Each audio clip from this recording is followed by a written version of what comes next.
Biz bala vaqtimizda şallar aytатын edi da. Şayxı Zünnun, özü Şayxı жаңағы Zünnun деген өз Yunus пайғамбардың лақабы қараң. Со Шайхы Зүннун деген адам 38-ші жылы қамалды ғой.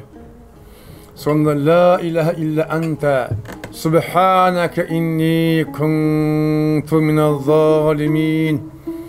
لا إله إلا أنت سبحانك إني كنت من الظالمين. ومن рет оқығанда қолынан кісендер түсіп, аяғынан кісендер шешіліп, түрменің есігі ашылады ғой. Бұны көрген түрменің бастығы кете берің деп шығарып жіберді ғой. Балалар, мен бұны кеш әскерде көп сынадым. Алланы сынамайды ғой.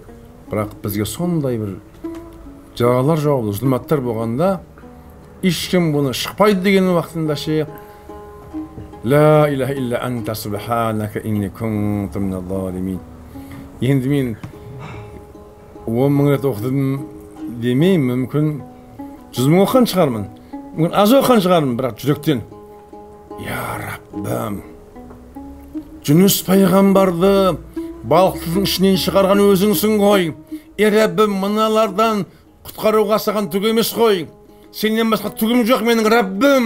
Ла илаха илля анта субханака инни кунту миназ-залимин деп. Білесіздер, әскерде воен трибуналдан шықпайды ғой. Генералдар жақсы көріп қап. Барлық жерде мен ақталып шыққанмын.